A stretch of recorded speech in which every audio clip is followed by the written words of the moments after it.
wabarakatuh. Perkenalkan, nama saya Dienda Nafriza, guru SMA Negeri Tugu Sepurna, Kecamatan Morakelingi, Kabupaten Musirawas, Provinsi Sumatera Selatan. Baik, hari ini saya akan mempraktekkan dan menjelaskan bagaimana penggunaan dalam teknologi AI. Teknologi AI dapat kita gunakan untuk mempermudah atau membantu kita dalam melakukan kegiatan belajar mengajar. Teknologi AI yang dapat kita gunakan, yang pertama ChatGPT, yang kedua aplikasi Microsoft Edge, yang ketiga Start Kingdom, yang keempat Cinta. Tidak berlama-lama, kita langsung saja praktik yang pertama, yaitu ChatGPT. Hal yang pertama kita akan lakukan, buka Google Chrome.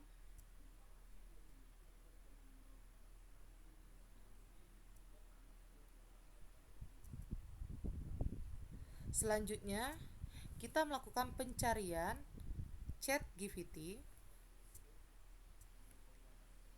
Kita pilih nomor 2.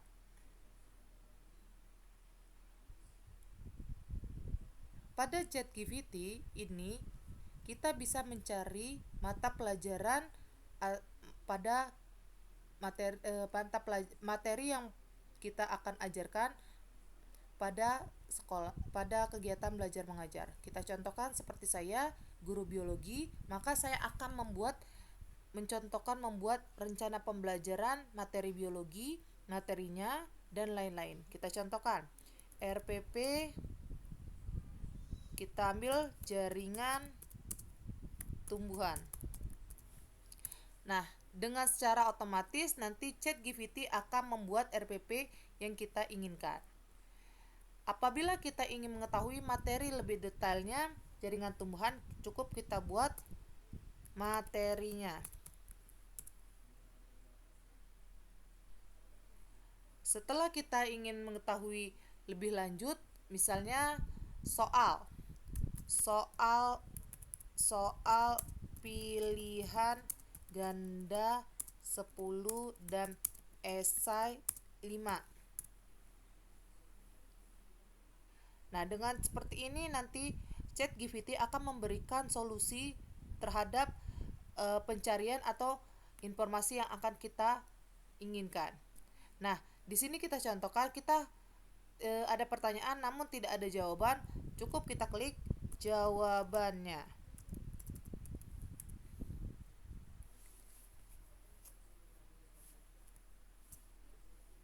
Di sini sudah terlihat ada jawaban dari soal yang ingin kita ajukan tadi. Selanjutnya kita cari juga misalnya rubrik penilaian. Maka akan muncul rubrik penilaiannya. Kita lanjut lagi LKPD.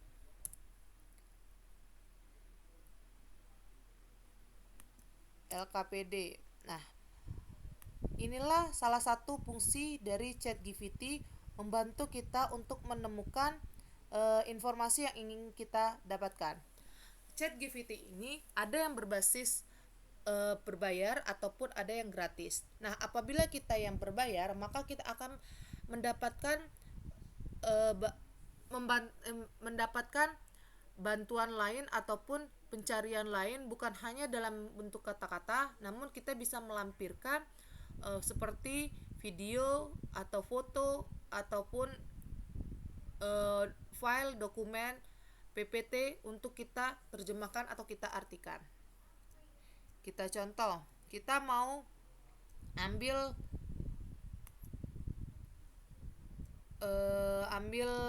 contoh nih, saya akan ambil contoh misalnya file tentang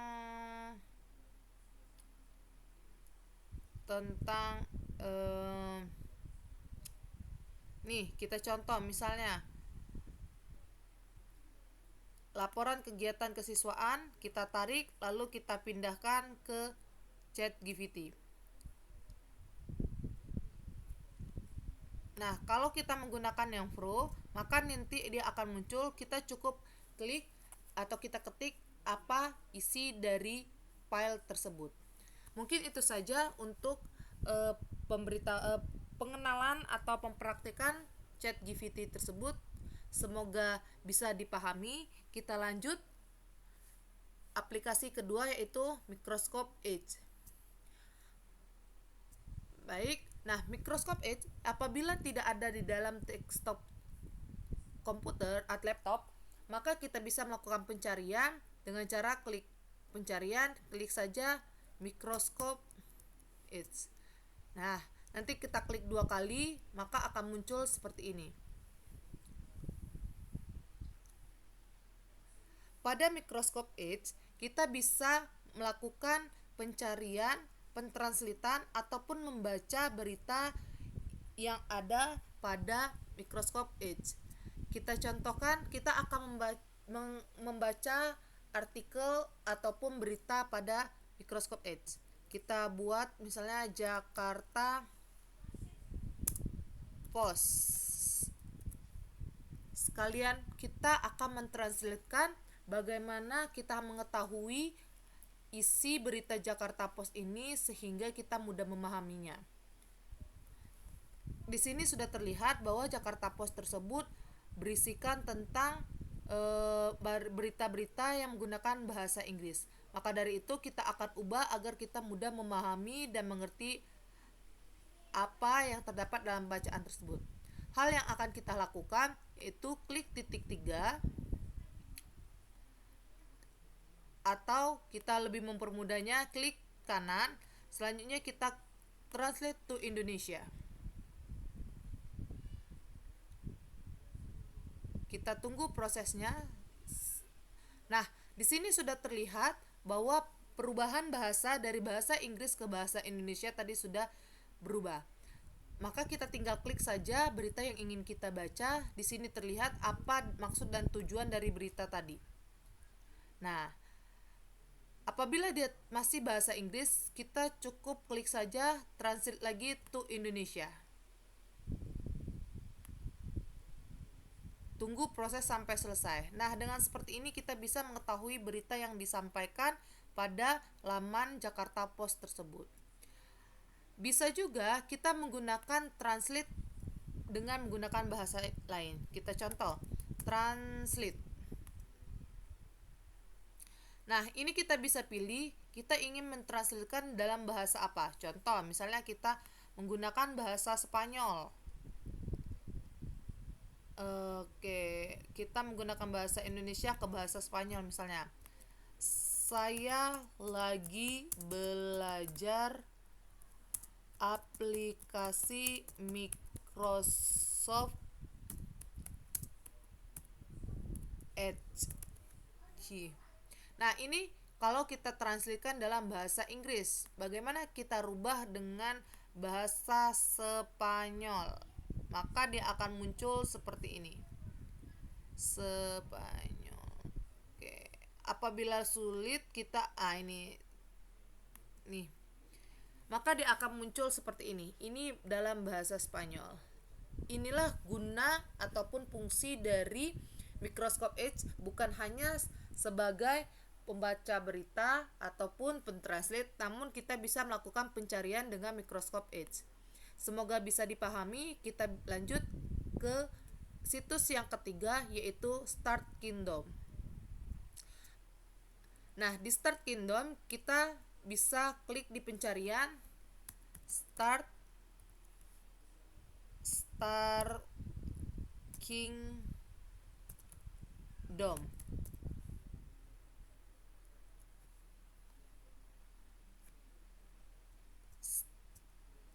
Kita lanjut yaitu situs ketiga, yaitu Start Kingdom atau Statistic Kingdom. Kita klik di pencarian Start Kingdom. Selanjutnya kita klik situsnya.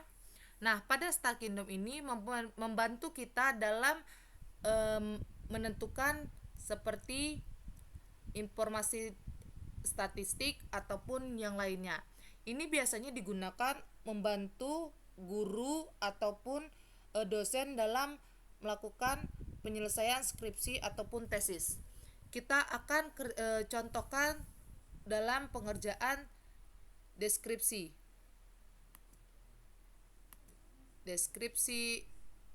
Nah, di sini akan muncul deskripsi apa yang akan kita inginkan. Misalnya kita masukkan angka 50, 60, 80, 74, 88, 56, 100, 100, 35, 80, 90. Nah, ini kita contohkan saja. Apabila nilai-nilai tadi sudah kita masukkan, langsung kita klik calculate. Tuh. Nah, di sini sudah terlihat bagaimana hasil dari data yang ingin kita inginkan.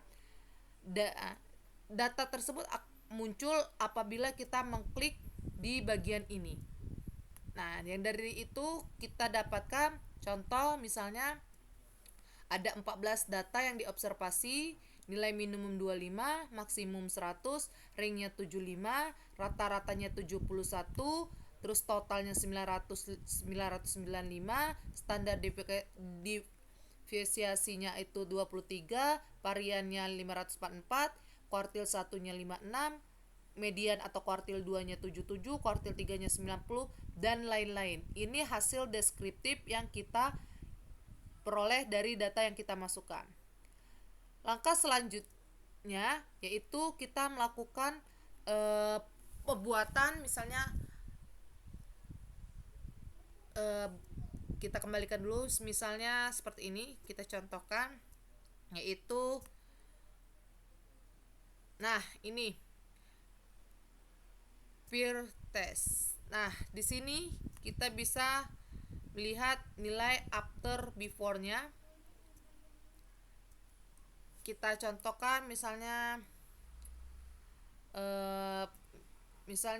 free test,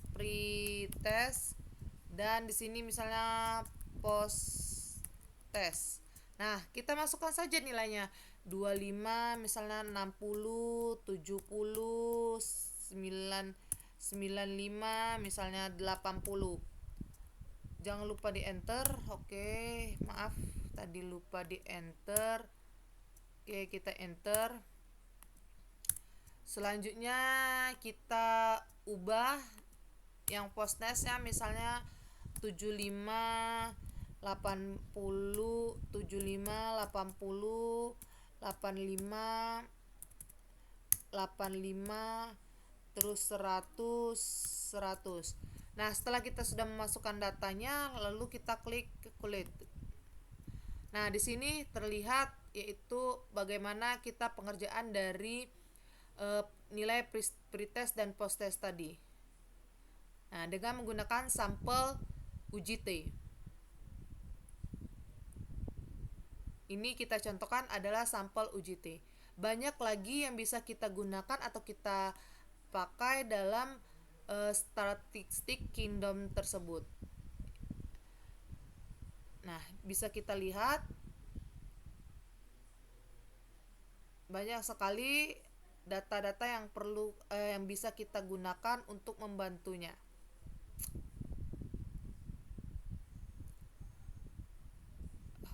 Mungkin cukup sekian untuk data dari statistik kingdom. Bukan hanya ini, sebenarnya masih banyak lain. Mohon maaf jika ada kekurangan. Saya akhiri, wassalamualaikum warahmatullahi wabarakatuh. Kita lanjut pada aplikasi keempat. Pada aplikasi keempat, kita akan mencoba menggunakan situs Sinta. Pada situs Sinta ini, kita bisa menemukan jurnal ataupun artikel-artikel yang telah dikumpulkan dalam situs Sinta. Oke, baik, kita akan mencoba mencari artikel pada situs Sinta ini. Ini ada jurnal dan lain-lain. Kita getik ke artikel atau artikel biasa boleh, tinggal kita pilih saja kita mau artikel yang mana. Jurnal boleh, artikel boleh. Misalnya saya berhubungan dengan biologi, maka saya akan mencari biologi. Nah, di sini banyak sekali yang jurnal-jurnal yang berkaitan tentang biologi bisa kita baca ataupun kita download sebagai dasar ataupun teori yang kita gunakan untuk penelitian ataupun pembacaan yang akan kita inginkan.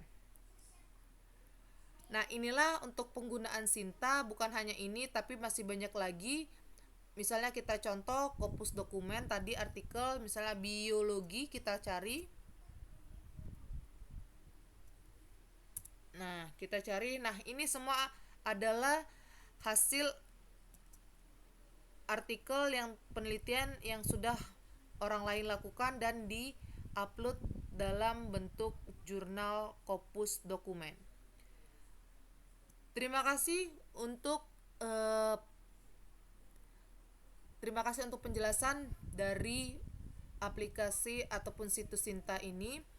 Mungkin itu saja teknologi AI yang dapat kita gunakan dalam membantu kita untuk mencari sumber ataupun informasi yang berkaitan dengan kegiatan belajar mengajar.